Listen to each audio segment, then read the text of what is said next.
So just a couple of seconds. Welcome everyone. We're gonna start very soon. I'm just waiting for a couple of other participants to join.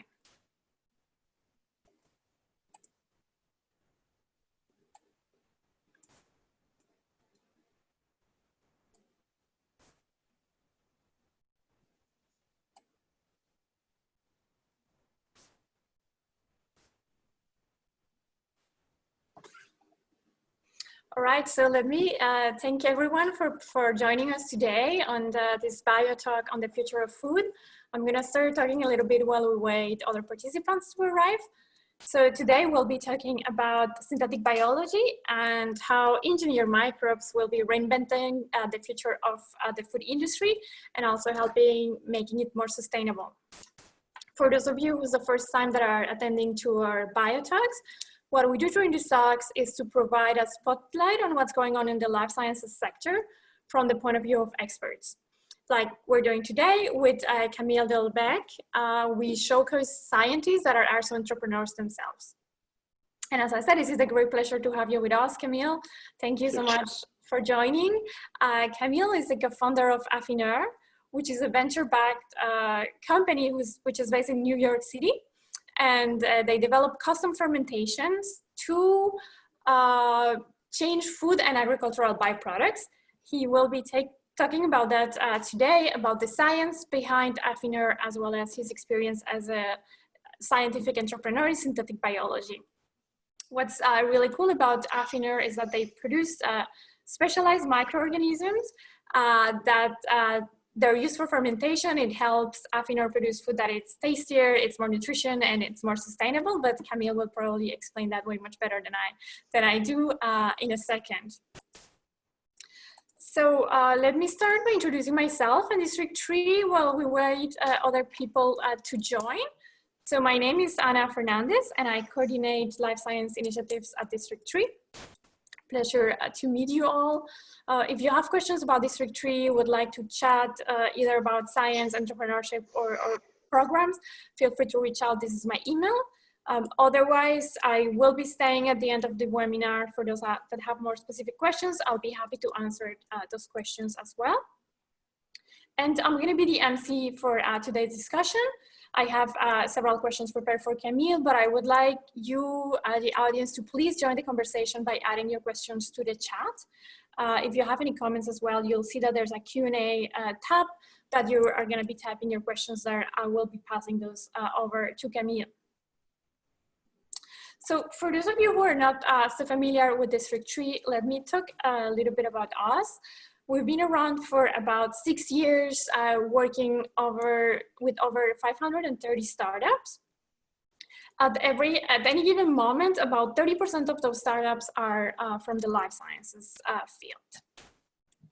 District 2, we are a leading innovation hub in Montreal. We're based at Concordia University, but we are open to everyone that it's not necessarily associated with Concordia University.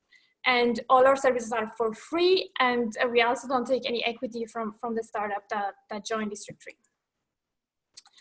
We have a huge life science community, as I mentioned, in our startups. They work in a wide range of emerging technologies. We have startups, for example, like iFred Health, that is working on artificial intelligence to better diagnose mental health disorders.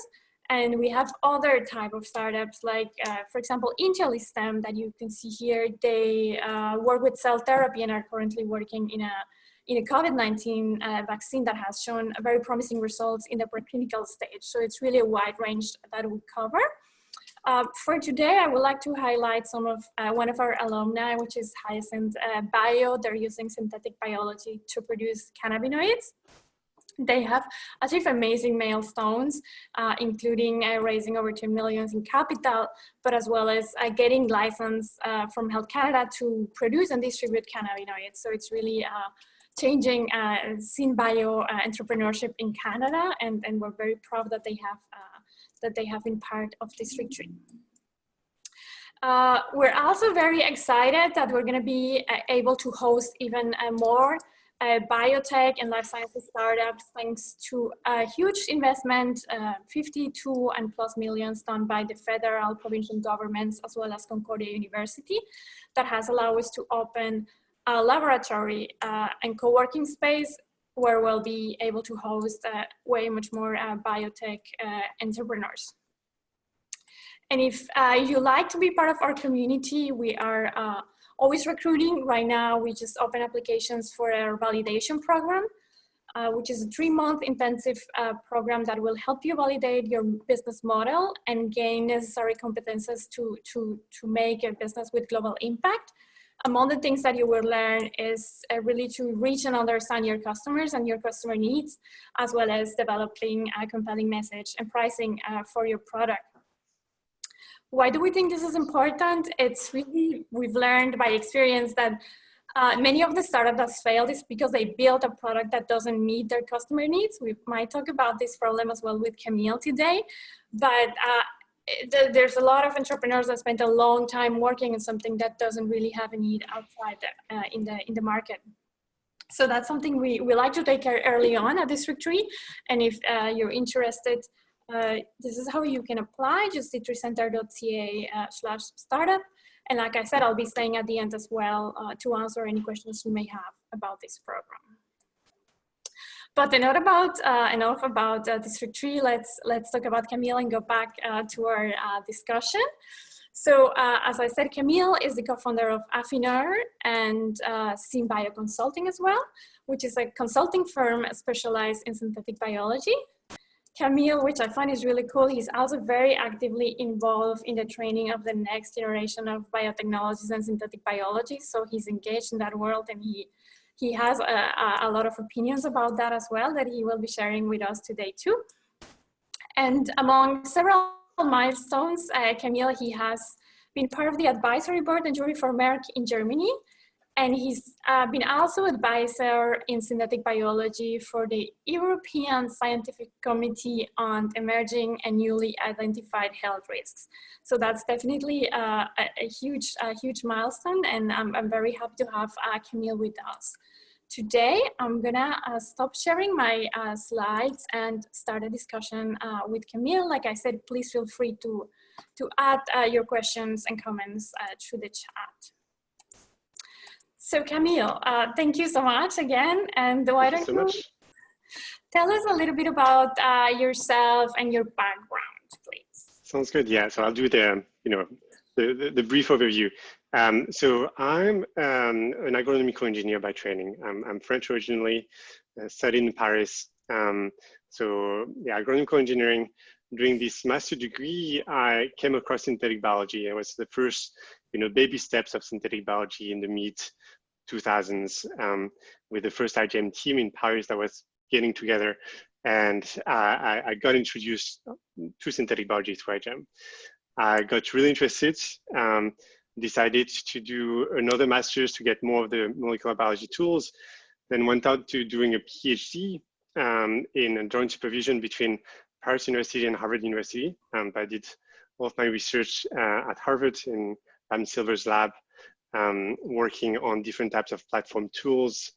It was a really interesting and exciting time, but I kind of grew frustrated by the fact that a lot of the interesting things that I was seeing around me were not actively pushed towards commercialization.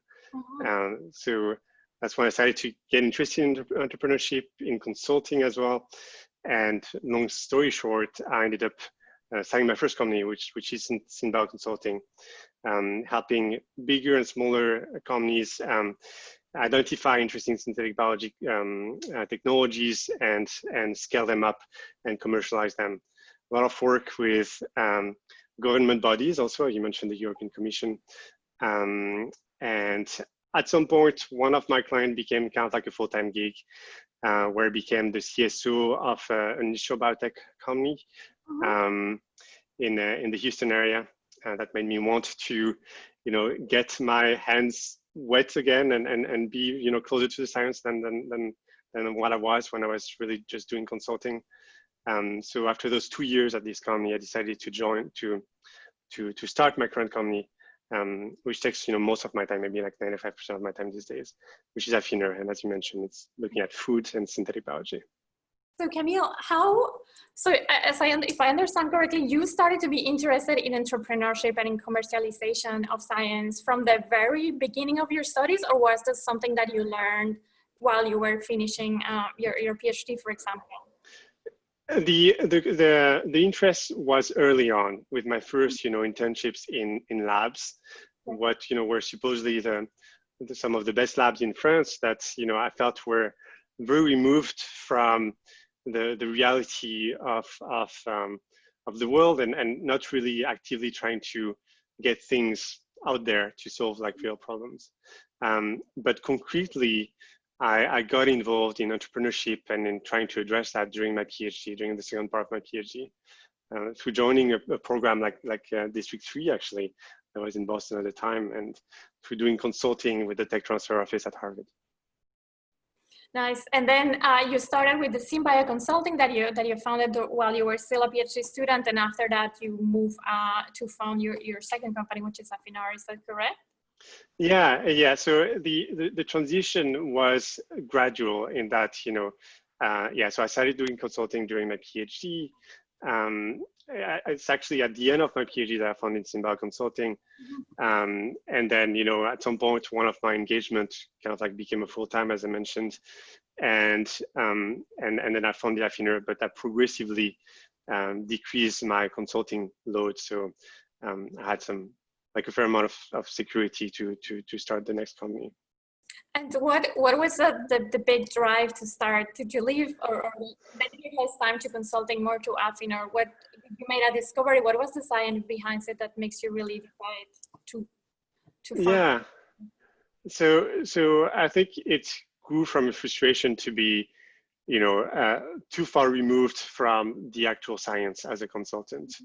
I really wanted to not just talk about science, but start doing science again. And with Afineur, the interface that we're looking at is really the interface between biotechnology, how biotechnology can transform traditional food fermentation. And I think it's there's huge potential for fermentation to really improve the value of plant-based foods. And kind of like the big mission of Afineur is looking at how we can help switch more towards plant-based diets and trying to solve also the food waste problem. And would you like to tell us a little bit more about the science? We have a lot of scientists in the public, so I'm sure they won't be bored to hear about the science behind it. Yeah, for sure. Maybe I'll share one slide that kind of like gives an overview of the field a little bit, so people understand what we do exactly, and what other people are doing. So I don't know if you can see this slide, which says competitive landscape. Yes, yeah. I can. I think everyone should be able to see them too. So basically, this is a graph with like 4 quadrants.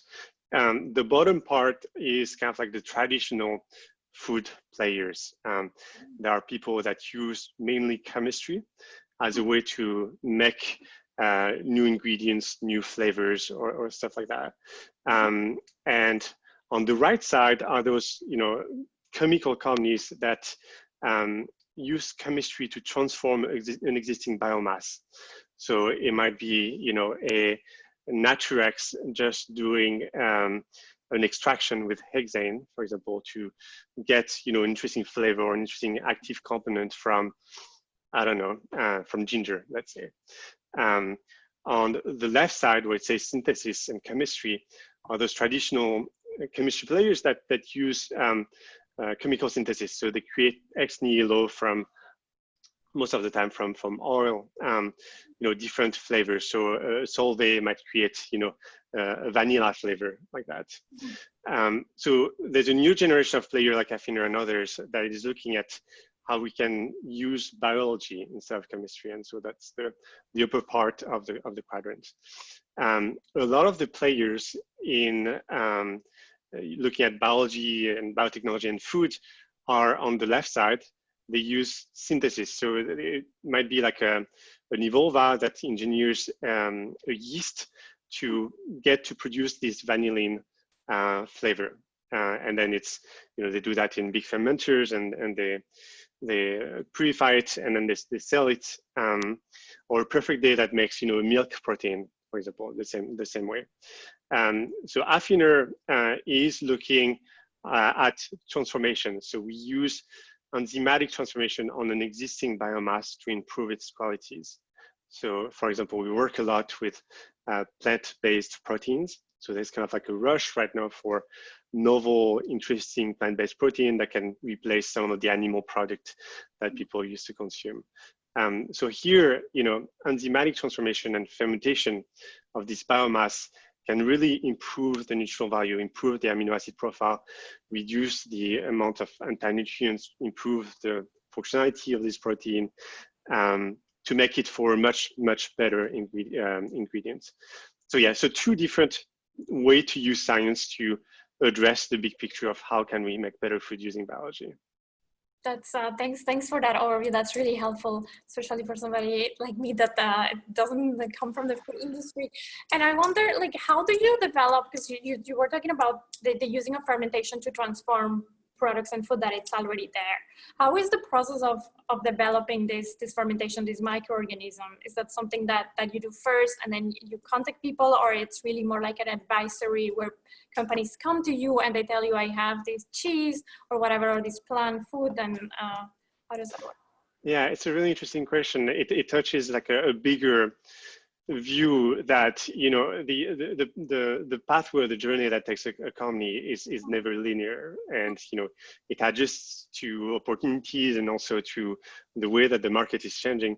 So when we started to do when I started Afineur, it was the very beginning in the US of companies looking at really using biotechnology to address those plant-based food challenges. So at the time, we didn't have an option to directly sell something to another company, like a microbe, to address a specific pain point. The way that we did it was to go directly to consumer at the very beginning by launching consumer products and getting some traction like that, getting some exposure. And as the market matured, big companies realized that there was a real demand for those type of tools that are seen as natural, provide you with a really clean label. So we had an influx of company coming to us wanting to work with us, and so then we moved into B2B and more like co-development type of projects. So yeah, I see, because I was looking through your website and I saw that you were selling coffee, and I wanted to ask you about what made you decided to choose coffee, and I guess you explained a little bit about that you used that first product that you were selling direct to clients to kind of gain trust in the and then.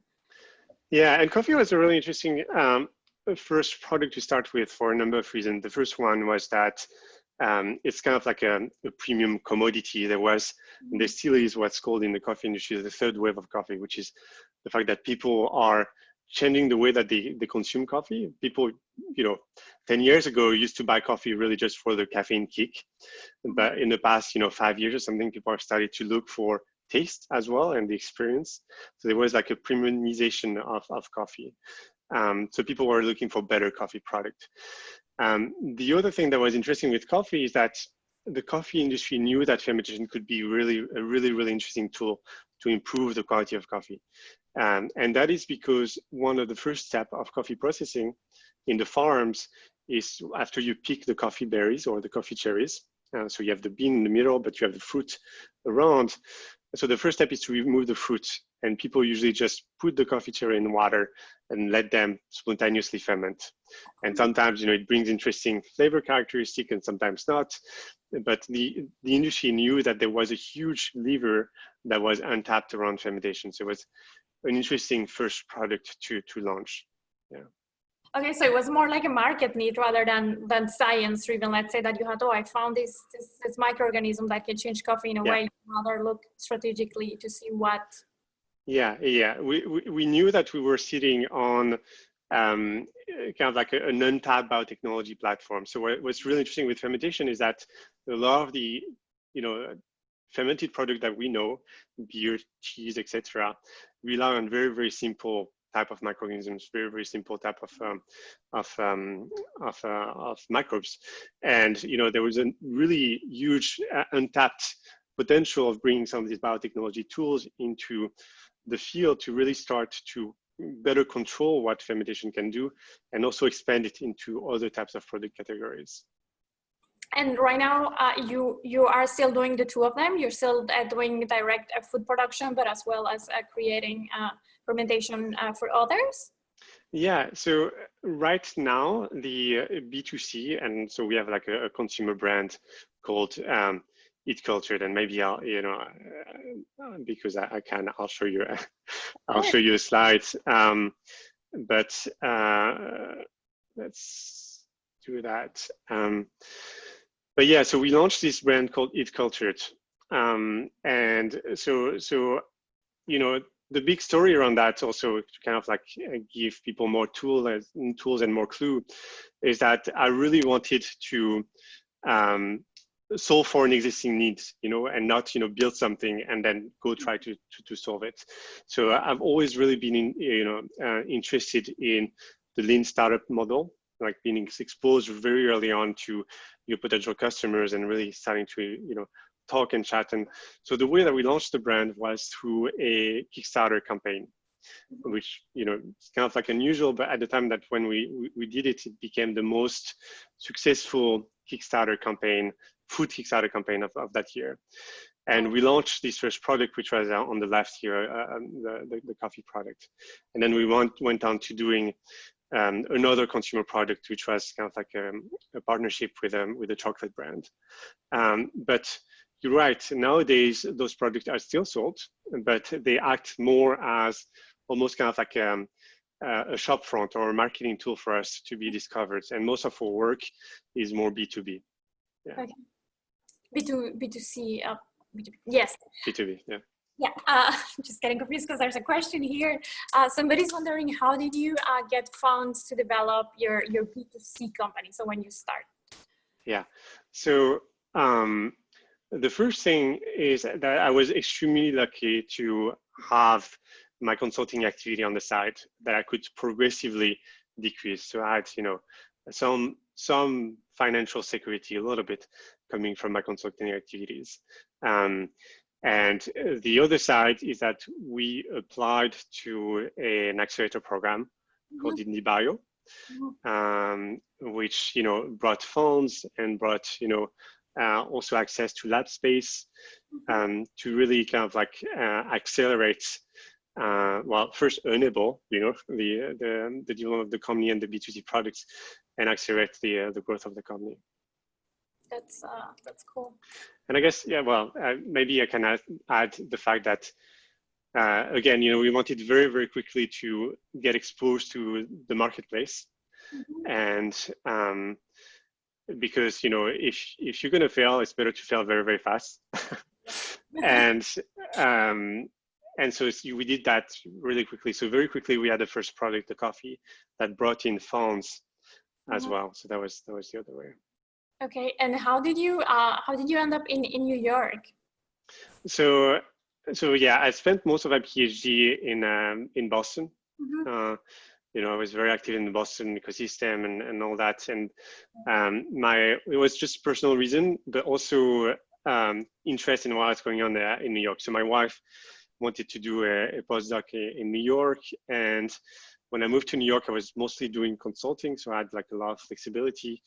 But also the emerging biotech ecosystem that was happening in New York was very different from what you see in Boston or in SF. It was smaller, but you had more companies that were addressing this type of like new interfaces between biotechnology and everything else but pharma. So, companies that play between biotechnology and food, like Afineur, or biotechnology and biomaterials, biotechnology and waste management, biotechnology and ag. So it was a very interesting new movement that was kind of like happening in New York, and also the fact that there's an untapped pool of talents here in New York. There's the highest concentration of universities in the world. But most life science PhD students that want to get into industry have to leave New York City to find a job. So that was interesting for us too.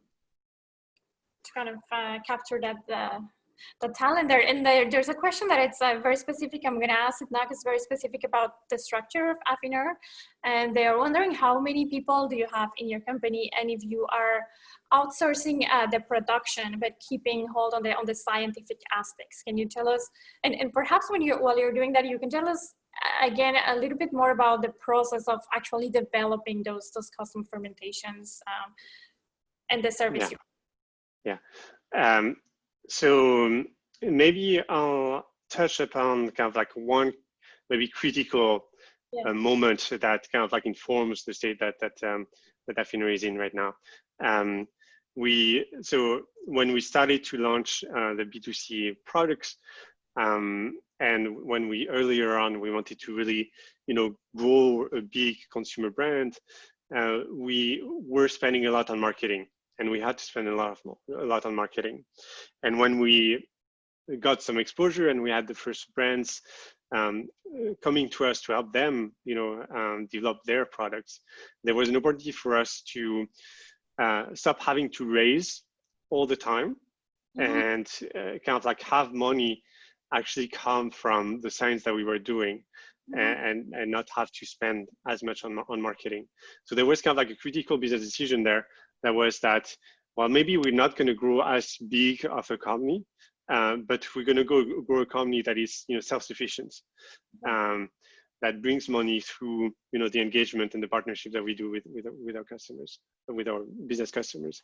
So the company has been oscillating between 5 and 10 people. So you can see it as, if you want, like a small fermentation design studio, which is really interesting for me too, because, I'm very close to the science and I'm spending less, time on raising and, it became like a very interesting, exciting small company. And tell us perhaps a little bit more about that team. So you're scientists. Do you have? I see that your other co-founder is a scientist as well. Where do you get all the kind of the business and knowledge, and who are these other 5 to 10 people that are joining you? Yeah.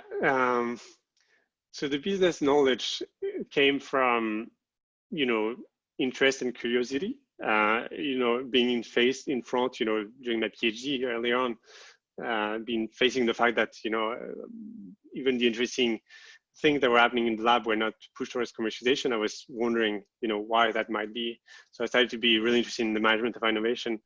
I started to take classes at the business school on the side. I started to do consulting for the tech transfer office, and so I started to build a skill set, but in a very scrappy way, to be able to understand the business side of launching and commercializing scientific products. So it was really hands-on, and then the other thing I would say is really to build a network of people that can support you and give you advice, and be very humble in the fact that no one knows everything, and as an entrepreneurship community, we help each other all the time to solve the different challenges that we have. And so that the other team members that you have there, are there scientists as well? They're mostly scientists. Yeah. And do you see during the last years, like since the moment that you started, let's say your PhD to now, that there's more scientists interested in working in food technologies? Like you saw this competitive landscape. I wonder how new this community is, and if you see that growing. Yeah, I certainly see a disconnect between what the PhD training is, or what PhD programs are, and the reality of the marketplace. So I see this this group, or this niche that is at the interface between biotechnology and everything else, but pharma growing significantly, and so more opportunities for PhD students and postdocs to get into it. But at the same time, you know, and you mentioned it, I've written about that with colleagues at the OECD, for example. At the same time, the PhD program is very archaic in that it really just only trains scientists to become professors. But depending on the field, you know, at best, you're going to have like 20% of the students are going to become professors. So I think there's a need for people who are currently doing the PhD or postdocs to by themselves go seek and find those trainings, go find those programs like D3 that can help them bridge the gap that there is.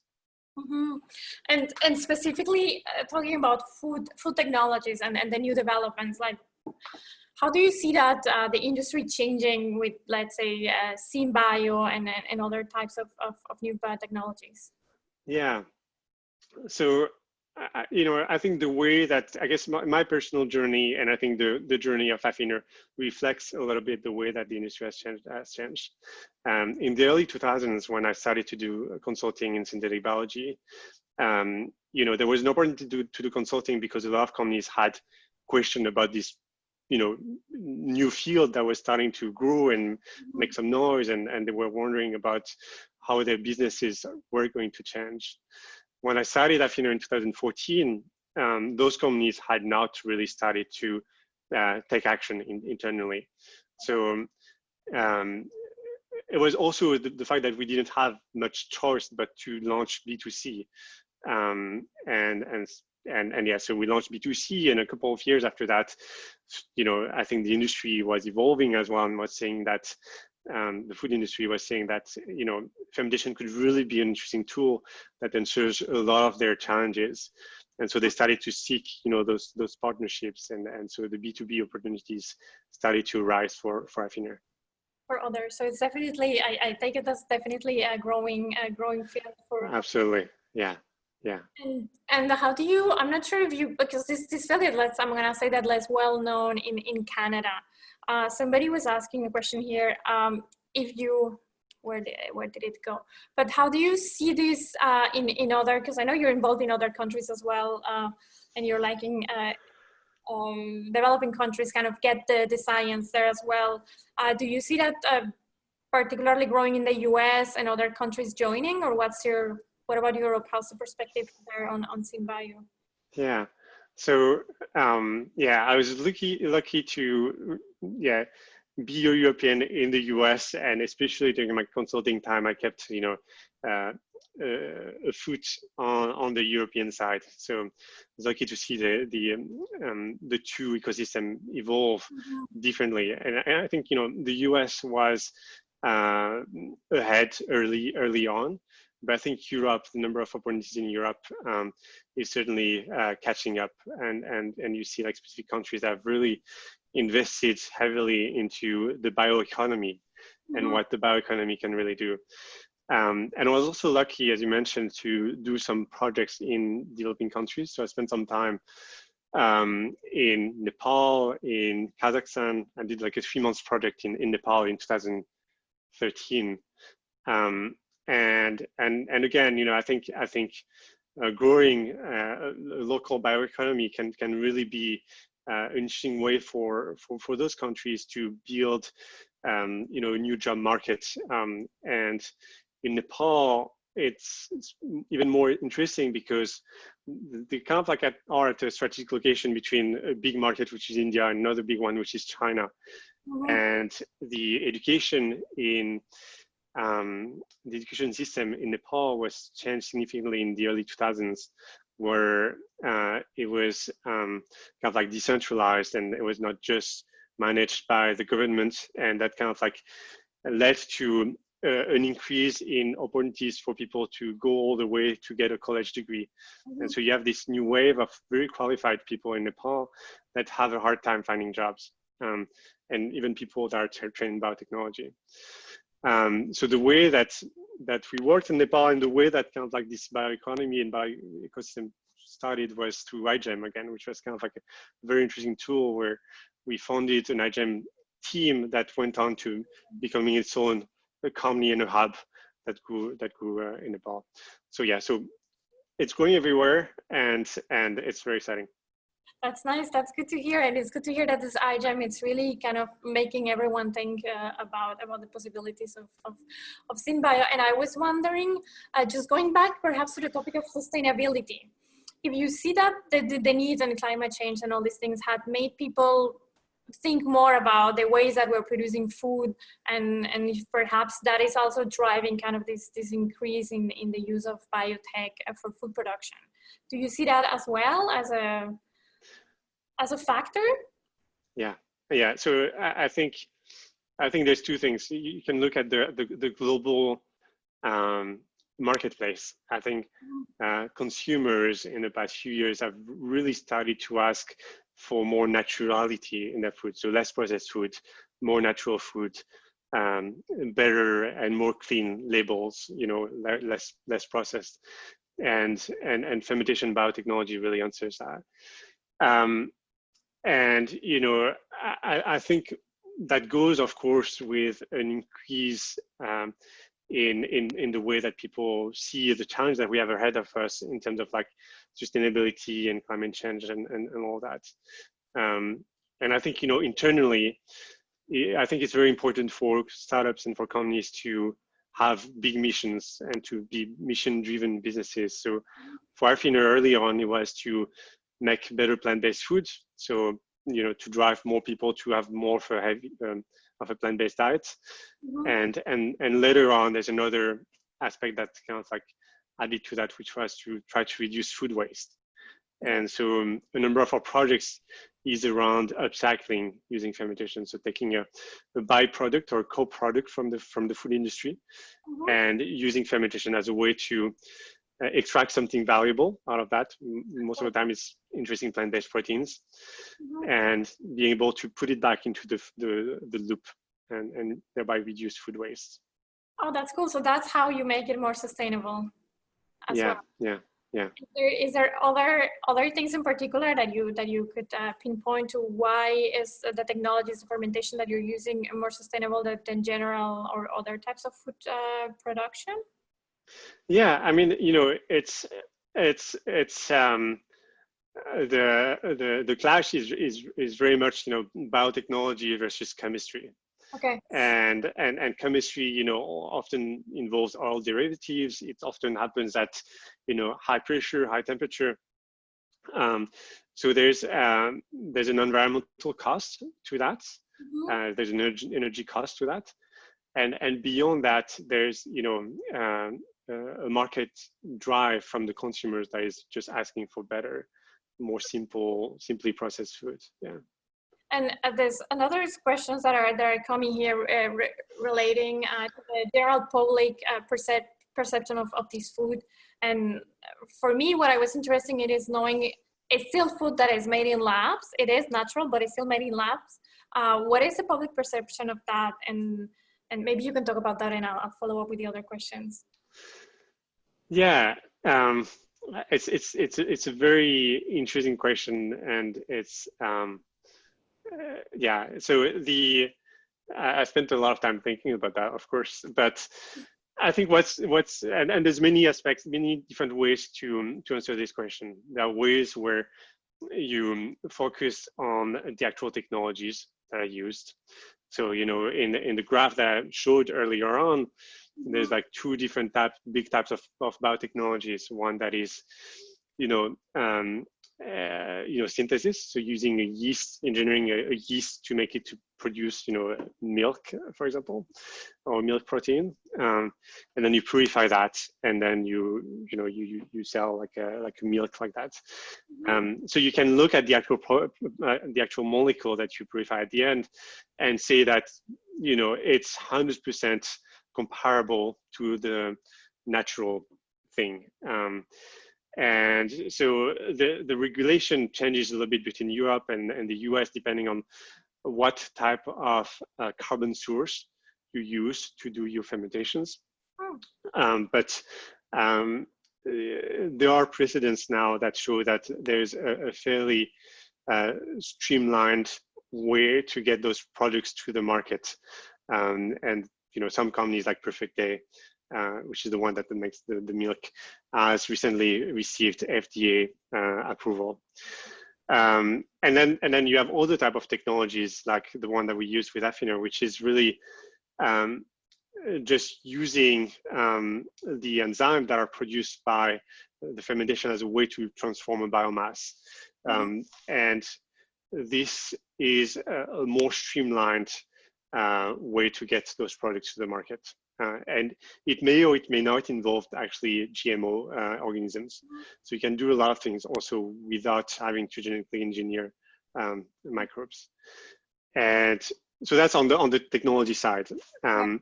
And I think, there's a bigger picture, which is around, more as a society, how we perceive those things and how we talk about them. And I think as a community, I think we need to be extremely open and extremely transparent about what we do and how we do it to avoid some of the backlash that we saw with the GMO things, the GMO stories. And that was also part of why, we chose to do, to start B2C and do a Kickstarter to be extremely open with our first customers and have this constant discussion with them about what we're doing, what we're not doing, what is not, and also to, even if you look at our marketing, we're putting the technology up front, saying like, one of the motto of this brand is power to the microbes. So yeah, I think there's a lot of storytelling to be done. There's a lot of transparency, and what's beautiful with fermentation also is the fact that there's a continuum between craft fermentation and more techie scientific fermentation. And it's, how you explain this story and the difference that makes for usually products that are well accepted. Yes, and actually there's questions about that I don't want this attendee, it's anonymous attendee, I don't want him or her to go out of this Biotalk without having an answer for this. So I'm gonna read it, and they're saying that fermentation itself is not a new thing, so that yogurts have used it for like whatever centuries now. Like, what is the new twist that you bring? It relates to what you're saying, but maybe you can explain that a little bit again. Yeah. So you're right. Fermentation really started like thousands of years ago. There's first traces of cheese making, which are more than 2,000 years ago, and so fermentation was initially a way for people to preserve different types of food products, milk, meats, etc.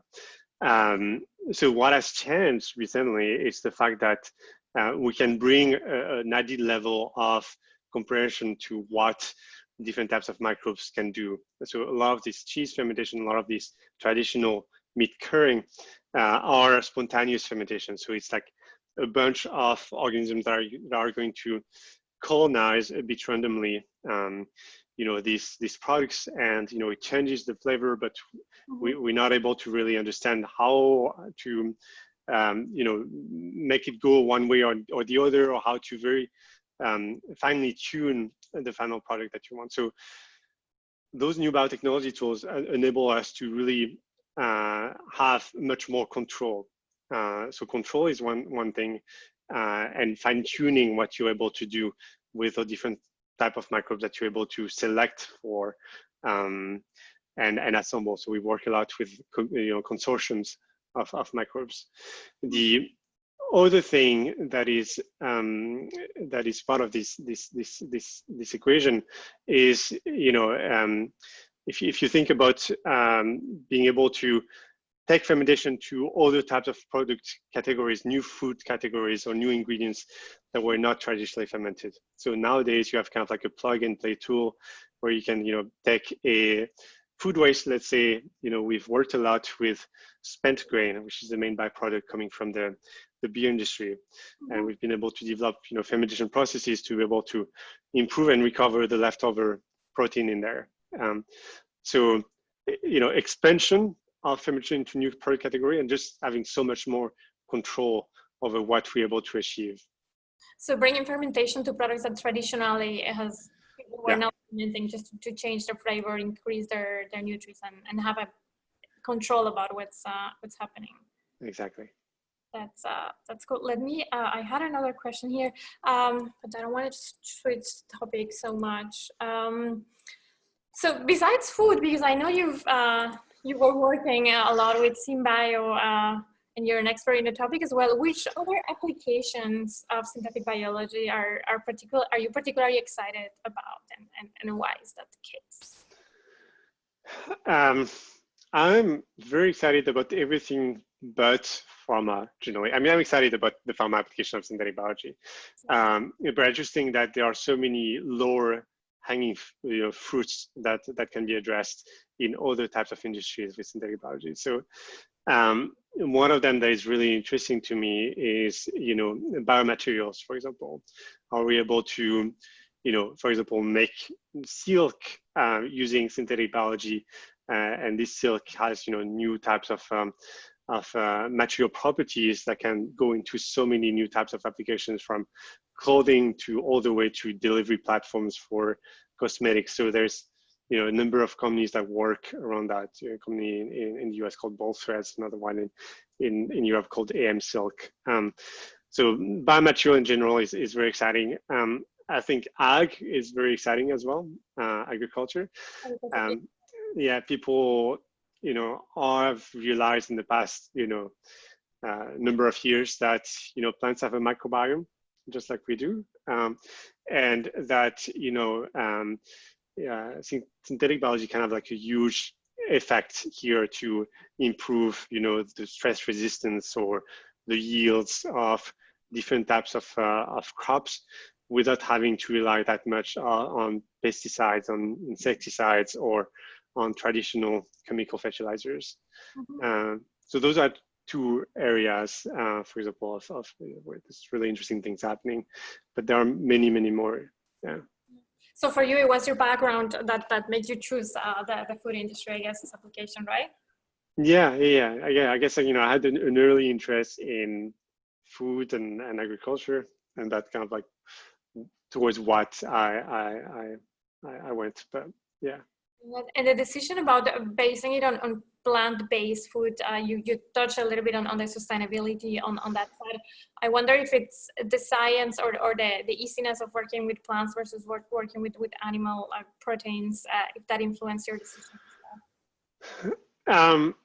It was more the bigger philosophical thing around what we were trying to solve. So I mentioned I spent some time in Nepal, and during that time I stopped eating meat completely, and because it was not appealing, the sanitary conditions were not as good, and anyways, like it's very easy to be a vegetarian in Nepal or in India.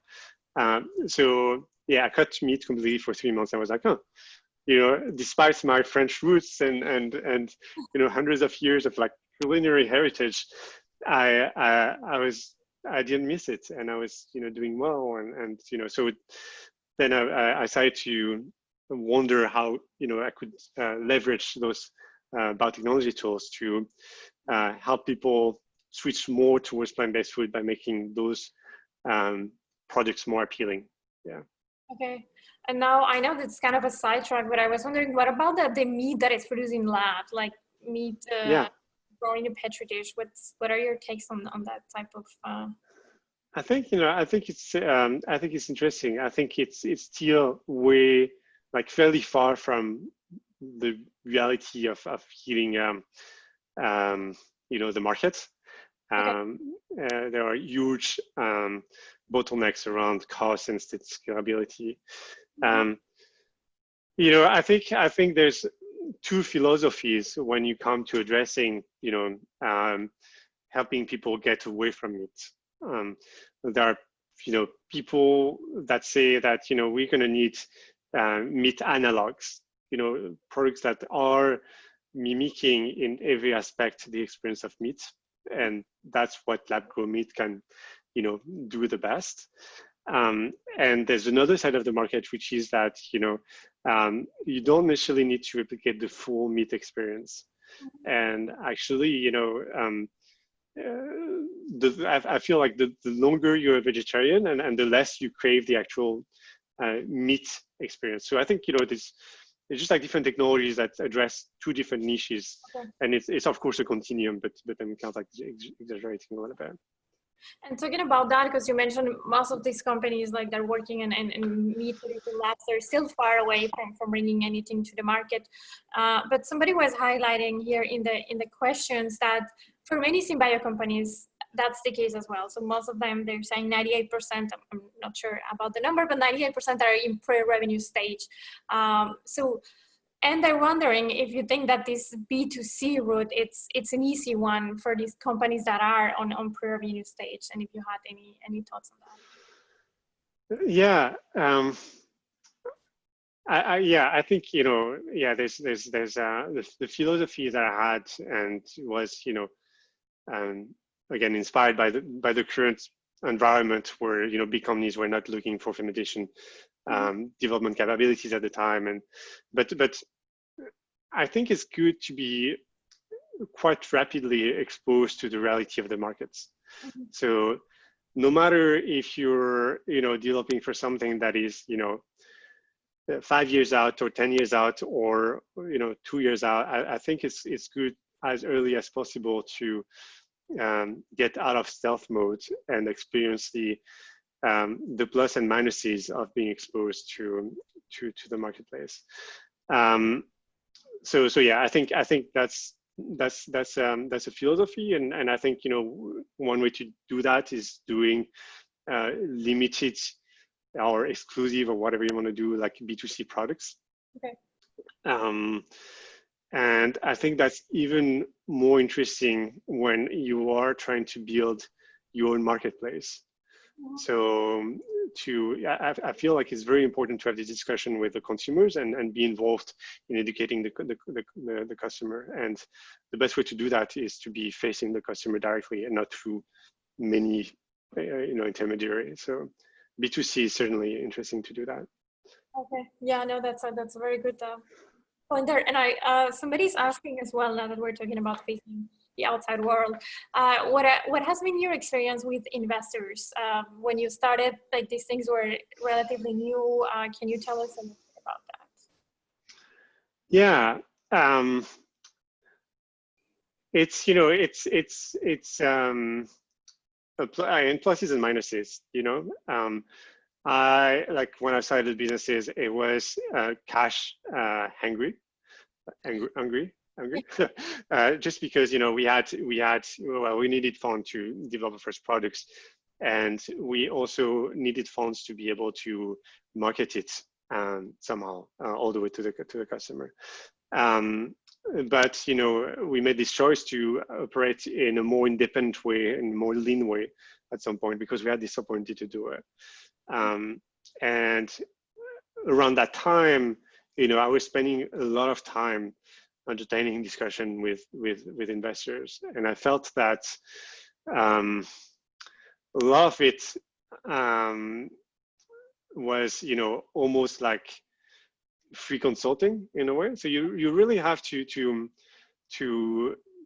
pick people that you're going to work with very, very wisely, and really like pick investors that are going to be real allies in your business and bring more than just cash. So that's one thing. And the other thing was that I felt like I was spending too much time entertaining those discussions and not enough time actually growing the business itself.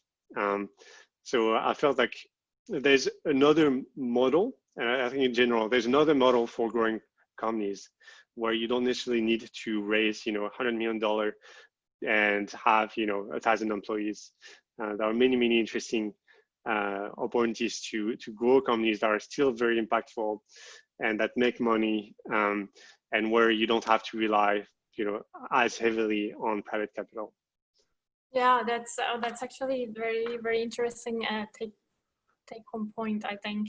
And just going back to the work that you were doing or that you've done in the education of the future generations of synthetic biologists, we have a couple of people that have been interested in that, in kind of the skills that you think that are very needed for entrepreneurs to work on synthetic biology. And you talk at the beginning as well on on the fact that PhDs are not trained for being entrepreneurs. Like, what are your advice on that for both, I guess, students, but also for people like District 3 or universities that are kind of trying to change that? Yeah, I think, for students or current postdoc, you really have to really do it yourself and find those orgs, find those resources like District 3 and others that are going to help you, jump the gap and also build, portfolio of experience in companies and all that. During my PhD, for example, I also took a summer off to work for a VC firm. So you need to build and this portfolio of experience, and really, unfortunately, it relies on your back, because a lot of the universities are not quite set up yet to enable you to give that to you directly. And then I think as a community, we need to have like a more global discussion, and that's why I've been publishing a few papers, the one that you shared in Science, the more recent one in engineering biology, around, well, how do we make this this change so PhD training and postdoc training is more aligned to the reality of what biotechnology is nowadays, where only like 20% of people go into being professors and the rest work in companies. And I think there are not simple answers, but we need as a community to address that and try to come up with solutions. Yeah, no, that's a really good point, and it's really kind of, now we're talking about the future of education, but it's very important, especially because you need these PhDs to know the science, of course, but we need to be trained as well to be able to be good entrepreneurs and be able to bring the science out. At some point, on learning how to take business decisions besides your scientific decisions, which is exactly very difficult to do. So I see that we are almost over time. It's at 12:56. Somebody has a very specific questions about our iGEM project. To be honest, it's so long I haven't been able to read it, but perhaps maybe it seems that I have something very specific that I'd like to know from you about. Sure. So I would appreciate if you could just answer that once we finish. It will take you 2 minutes. Otherwise, I just wanted kind of to close, of course, with a thank you for sharing your time, sharing your experience. I hope people have found this very useful.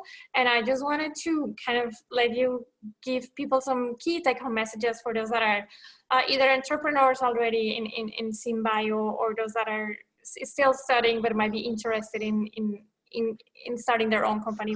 What will be 2 pieces of advice that you will give to them?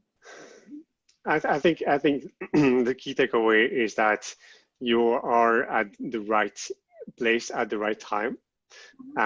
Synthetic biology as an industry is going to grow exponentially, and there are going to be so many opportunities to do impactful work.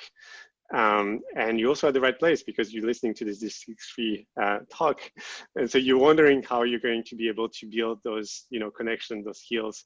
And so I only encourage you to keep on doing that, keep on looking outside of the lab and build those connections, those experiences, and join us on the other side. Yeah. Cool, thanks. I wish we have the lab open. We'll invite you soon to join and visit our wonderful lab. Looking forward to it. Yeah. But so Camille, thank you so much for your time, and thank you for the audience for sharing. I think it's the first time we have so many questions. It was difficult for me to be coordinating between listening and reading, but thank you as well for the audience for all the participations. And we're going to be posting the video on social media as well for those who couldn't attend. And otherwise, if somebody would like to hear about District 3 and they have specific questions about the programs that we are recruiting for now, I will stay live for a couple of minutes to answer all your questions. Otherwise, thank you so much, Camille, for that lovely talk. Thank you so much, everyone. Pleasure. Thanks. All right. Bye-bye. Bye.